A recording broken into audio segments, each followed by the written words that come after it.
Qual é o som do LE em inglês? Como você pronunciaria cada uma dessas palavras?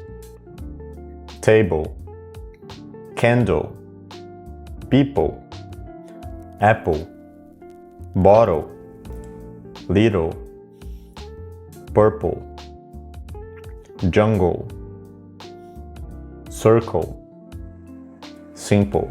Já deixa o like e salva esse vídeo para estudar depois. Bora de English.